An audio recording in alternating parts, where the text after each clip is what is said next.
Hi guys, I Tejas Gandhi from Sunmars Educations. I welcome to all of you in our YouTube channel.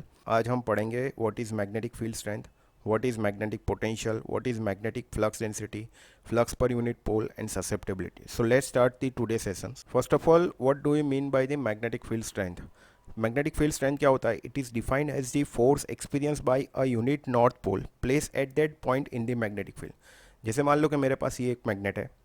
Magnet का एक north pole है, एक south pole है। North पोल क्या कर रहा है, ये मैग्नेट खुद के पोटेंशियल के हिसाब से वो सराउंडिंग में मैग्नेटिक फील्ड जनरेट कर रहा है।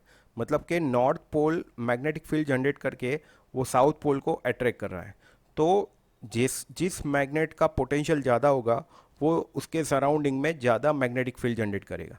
मतलब कि उतना फोर्स वो ज़्यादा होगा। जैसे इलेक्ट्रिक चार्ज है, अगर आप इलेक्ट्रिक चार्ज का पोटेंशियल बढ़ाते हो 10 वोल्ट से 100,000, जितना पोटेंशियल बढ़ाओगे उतनी इलेक्ट्रिक फील्ड ज़्यादा जनरेट होगी। वैसे ही मैग्नेटिक सोर्स है, जितना मैग्नेट का पोटेंशियल बढ़ाओगे उतनी मान लो कि उसकी साइज़ बढ़ाओगे तो उस हिसाब से वो फोर्स ज़्यादा जनरेट करेगा।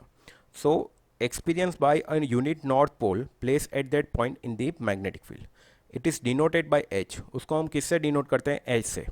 It is measure in newton, मतलब newton per weber. Newton per weber मतलब कि फोर्स आपका जो जनरेट हो रहा है मैग्नेट के हिसाब से वो फोर्स आपका होगा न्यूटन में। और वेबर जो है, वेबर यानी वो फ्लक्स का यूनिट है।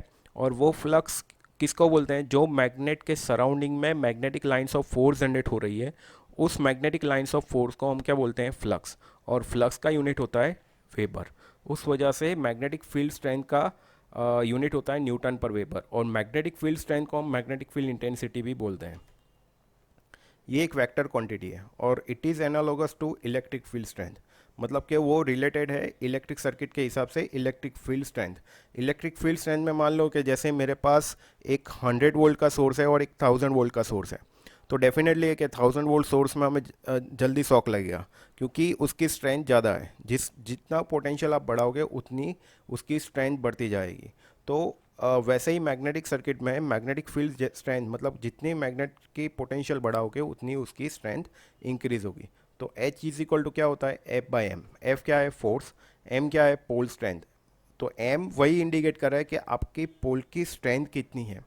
और मतलब कि वो H किसके ऊपर डिपेंड कर रहा है? M upon 4π μ0 r cube. Magnetic potential क्या होता है? जैसे मान लो ये नॉर्थ पोल है, ये साउथ पोल है।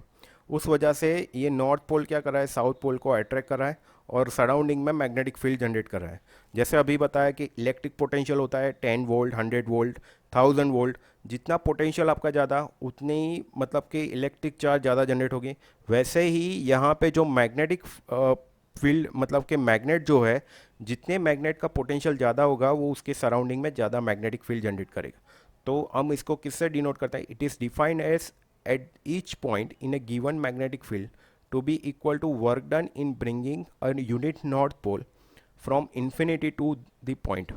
मतलब कि मतलब जहाँ से आपका नॉर्थ पोल कनेक्टेड है, नॉर्थ पोल जहाँ पे लगा है, उसके सराउंडिंग में जो भी फील्ड जनरेट हो रही है वो किसके ऊपर डिपेंड कर रहा है? उसके पोटेंशियल के ऊपर। ये एक स्केलर क्वांटिटी है क्योंकि आप जिस डायरेक्ट मतलब यहाँ पे वो एक सिर्फ मैग्नेट्यूड देखेगा। मैग्नेटिक पोटेंशियल क्या होता है? एक सिर्फ पोटेंशियल होता है। मतलब कि उसका पोटेंशियल के हिसाब से वो मैग्नेटिक फील्ड जनरेट करेगा। वो डायरेक्शन आप कौन से डायरेक्शन में लगाते हो, वो एक ही पर्टिकुलर डायरेक्शन में वो मैग्नेटिक फील्ड जनरेट करेगा। और वो एनालोगस है इलेक्ट्रिक पोटेंशियल। जैसे हमारे पास बैटरी है, तो बैटरी सिर्फ एक ही डायरेक्शन में काम करती है। जैसे 100 वोल्ट की बैटरी है, प्लस माइनस डीसी सप्लाई है, वो एक स्केलर क्वांटिटी। क्यों? क्योंकि वो एक ही डायरेक्शन में करंट फ्लो करता है। जब आपके बैटरी के डायरेक्शन मतलब बैटरी के कनेक्शन रिवर्स करते हो तभी वो डायरेक्शन चेंज करता है। वैसे ही ये मैग्नेटिक पोटेंशियल होता है। जब आप उसके मतलब उसके कनेक्शन रिवर्स करोगे या तो उसकी डायरेक्शन रिवर्स करोगे तभी ही मैग्नेटिक फील्ड अलग डायरेक्शन में जनरेट होगी। इसको हम डिनो मतलब उसका सिंबल जो है वो एम है, उसको मेज़र करते हैं जूल पर वेबर। जूल मतलब कि कितना वर्क डन हो रहा है पर्टिकुलर सराउंडिंग फ्लक्स, मतलब फ्लक्स कितना जनरेट हो रहा है। सो इट इज़ डिनो मतलब it is given by M is equal to M. Small M क्या है? पोटेंशियल है। जो मैग्नेट यूज़ कर रहे हो उसका पोटेंशियल है 4π μ0। 4π एक आपका कांस्टेंट है। Mu zero is a permeability of free space and R जो है वो डिस्टेंस है। फ्लक्स पर यूनिट पोल, जैसे आप यहाँ पे देख रहे हो नॉर्थ पोल साउथ पोल को अट्रैक्ट कर रहा है, मतलब कि उन दोनों के बीच कौन सी फील्ड जनरेट हो रही है, अट्रैक्टिंग टाइप मैग्नेटिक फील्ड। और ये जो नॉर्थ पोल है वो उसके खुद के मैग्नेट के अंदर भी मैग्नेटिक फील्ड जनरेट कर रहा है, मतलब नॉर्थ पोल साउथ पोल को भी अट्रैक्ट कर रहा है, जैसे यहाँ पे भी नॉर्थ पोल साउथ पोल को अट्रैक्ट कर रहा है। और एक मैग्नेट से दूसरे मैग्नेट के अंदर भी मैग्नेटिक फील्ड जनरेट हो रही है, मतलब कि यहाँ पे कैसी फील्ड जनरेट हो रही है, attracting type magnetic field. So line of magnetic force, उसी को हम क्या बोलते हैं, मैग्नेटिक फ्लक्स। जैसे यहाँ पे क्या हो रहा है, नॉर्थ नॉर्थ पोल है, तो दोनों क्या हो रहा है, रिपल हो रहा है, क्योंकि दोनों की पोलैरिटी कैसी है, ऑपोजिट है। दोनों की पोलैरिटी सेम है, यहाँ पे दोनों की पोलैरिटी कैसी है, ऑपोजिट है। जैसे यहाँ पे दोनों की पोलैरिटी सेम है, उस वजह से दोनों क्या हो रहे हैं, रिपल हो रहे हैं। जैसे यहाँ पे साउथ साउथ पोल है, दोनों एक जैसे हैं, तो उस वजह से वहाँ पे भी रिपल्सन हो रहा है। पर यहाँ के पर्टिकुलर हर मैग्नेट, दोनों मैग्नेट के अंदर खुद की मैग्नेटिक फील्ड जनरेट हो रही है, क्योंकि एक नॉर्थ मैग्नेट साउथ मैग्नेट को अट्रैक्ट कर रहा है। तो फ्लक्स पर यूनिट पोल क्या होता है, a unit north pole is suppose is radiated out flux of 1 weber. हम उसको डिनोट करते हैं फाई से, इज मेजर इन वेबर, और ये एक वेक्टर क्वांटिटी है। जैसे आप देख सकते हो ये एक फॉरवर्ड डायरेक्शन में भी जनरेट हो रहा है, रिवर्स डायरेक्शन में भी जनरेट हो रहा है, तो एक वेक्टर क्वांटिटी है। और इसको हम रिलेट करते हैं इलेक्ट्रिक सर्किट में इलेक्ट्रिक फ्लक्स से, क्योंकि जैसे इलेक्ट्रिक चार्ज है, दो पॉजिटिव और नेगेटिव चार्ज के बीच जो इलेक्ट्रिक फील्ड जनरेट होती है वो एक तरह का इलेक्ट्रिक फ्लक्स ही है। तो वैसे ही ये भी एक जो मैग्नेटिक लाइंस ऑफ फोर्स है उसको ही हम मैग्नेटिक फ्लक्स बोल रहे हैं। It is given by phi is equal to M. So M क्या है, पोटेंशियल था, तो उसी को क्या बोल रहे हैं हम, फ्लक्स बोल रहे हैं। Magnetic flux density, magnetic flux density क्या होता है, it is defined as the flux passing per unit area through a plane at a right angle to the flux. जैसे मान लो कि मेरे पास ये सर्कुलर बॉडी है, ठीक है, उस सर्कुलर बॉडी में से मेरी मैग्नेटिक फ्लक्स पास हो रहा है। अब जैसी बॉडी होगी, सर्कुलर, रेक्टेंगुलर, स्क्वायर, जिस तरह की बॉडी होगी, हर बॉडी का एरिया अलग अलग होता है। जैसे मान लो कि स्क्वायर बॉडी है तो एल इंटू एल होगा, जैसे मान लो सर्कुलर बॉडी है तो पाई आर स्क्वायर होगा। तो हर बॉडी का एरिया अलग अलग होने की वजह से जो फ्लक्स जनरेट हो रहा है वो हर बॉडी में अलग अलग फ्लक्स जनरेट होगा। तो उसी को क्या बोलते हैं हम, मैग्नेटिक फ्लक्स डेंसिटी। तो फ्लक्स डेंसिटी क्या होता है, flux passing per unit area. तो ये जो सर्कुलर बॉडी में है उसमें से जो फ्लक्स की लाइन पास हो रही है पर्टिकुलर एरिया है, और ये जो है ये फ्लक्स फाई क्या हो रहा है, flux density into area. So it is denoted by B. Flux density को हम कैसे डिनोट कर रहे हैं, बी से, और is measure in weber per metre square. Weber flux का यूनिट है, मीटर स्क्वायर जो पर्टिकुलर एरिया जो है पर्टिकुलर बॉडी का, वो एरिया किस में है, मीटर स्क्वायर में। या तो फिर हम टेस्ला से भी उसको यूनिट डिनोट कर सकते हैं।